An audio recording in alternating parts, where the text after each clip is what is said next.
Case ಹೆಚ್ಚಳ ವಿಚಾರ 48 case positive ಇವೆ, ಎಚ್ಚರಿಕೆ ವಹಿಸಿ ಎಂದ ಸಚಿವ.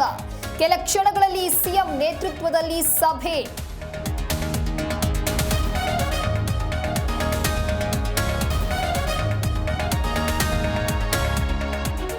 ಕಾಂಗ್ರೆಸ್ನವರಿಗೆ ಮಳೆ ಹಾನಿ ಗಮನ ಬಂದಿಲ್ಲ, ಸಿಎಂ ಬೆಂಗಳೂರು ರೌಂಡ್ಸ್ ಹಾಕಿ ಮಲಗಿದ್ದಾರೆ. ಸರ್ಕಾರದ ವಿರುದ್ಧ ಅಶೋಕ್ ವಾಗ್ದಾಳಿ.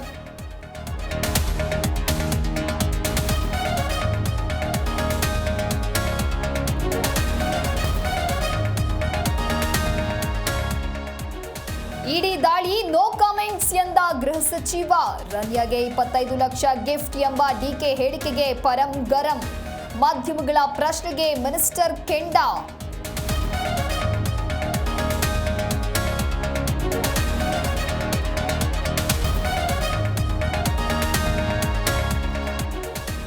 ದಕ್ಷಿಣ ಕನ್ನಡ ಜಿಲ್ಲೆಯಲ್ಲಿ ಧಾರಾಕಾರ ಮಳೆ. ತುಂಬಿದ ಕುಮಾರಧಾರಾ ಕುಕ್ಕೆಯ ಸ್ನಾನಘಟ್ಟ ಮುಳುಗಡೆ. ಹಲವೆಡೆ ಸೇತುವೆ ಸಂಚಾರಕ್ಕೆ ಸಮಸ್ಯೆ.